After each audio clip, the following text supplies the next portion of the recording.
This couple right here, boy. McKinley and Domynique. You know, I will always say this, that I think Domynique is gorgeous. I really do think she is. But I had this question when she was talking.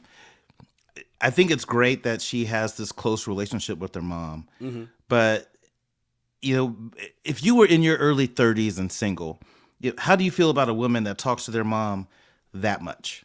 Like 3-4 times a day. And I'm not saying you shouldn't talk to your mom. I just find it just interesting. And I'm wondering, is it because she's young? Is she 25? You know, at 48, I've never dated somebody in their 40s that talks to their mom that much. And so I'm wondering, is that too much? Or is it just like, okay, they just have a really close relationship and that's it?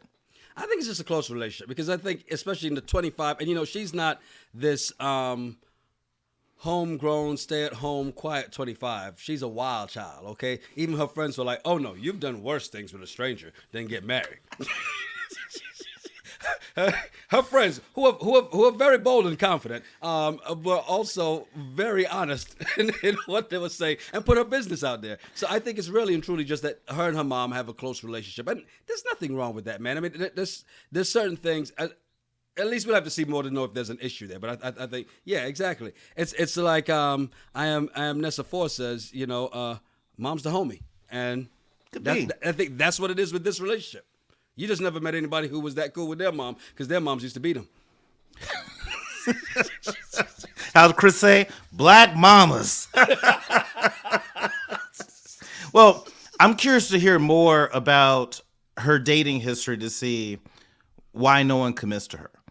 You know, if her picker is that bad and all these people have been bad. I mean, you've heard the saying before, the common denominator is you. Right. So I'm curious to know more about her and either her experiences in her previous dating relationships or how she interacts with Mac. But with Mac, I'm like, wait a minute.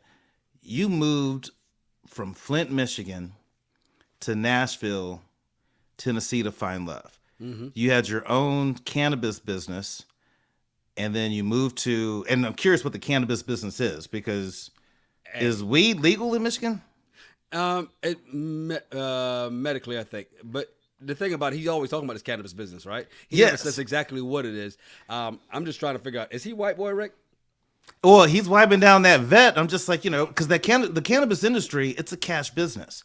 And so there's a lot of unreported dollars in that industry, which anybody in it, I mean, that's awesome. But I just want to hear more about what he did, but also curious to know more about why, out of all the places that you could have went, you're in Flint, Michigan, and you say, you know what, I'm going to go to Nashville, Tennessee to find love. And while you're there, you're living with some folks. Yes. Because I always think that's odd if you're in your 30s and you're living with somebody. He's running from something. I'm just curious. There's a story. I'm just saying. There's a story there. Now, did you hear about his breakup?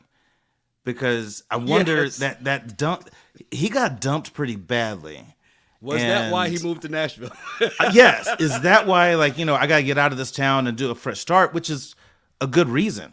But I'm wondering, is he over it? Because I couldn't imagine being that madly in love with somebody and then you get dumped via text message of a picture of you with a ring on your finger. Yeah.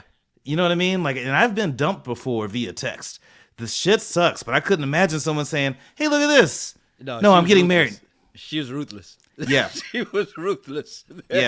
There's no doubt about that. But, you know, one of the things I did notice is that Domynique really wants to marry her girlfriend. She's like, she needs to have a girls' night out. She needs to do this kind of stuff. She's obviously loves about hanging out. And people are saying, like Miss Tillman right here, 79, says, 25 is too young. I said that in the matchmaking recap.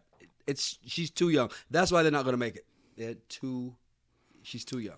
She's too young for Married at First Sight. 25 is not too young.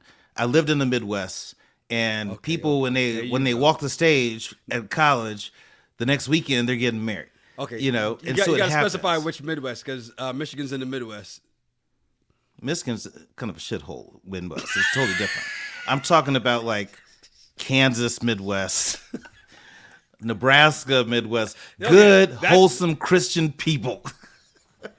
We ain't gonna say what you really mean, but okay, we're gonna just leave it as that. I'm just gonna. I'm just saying. I don't. I think 25 is too young for Married at First Sight, but she claims she's an old soul, and I feel like I get where she's coming from about the GNO. You know, a girls' night out. There's nothing wrong with that. You should have that. And she's more talking about, you know, bachelorette parties, birthdays, and all that. She's not like Alexis, where every Friday or Saturday night I want to go to the club for a couple hours, Right. to hang with my friends.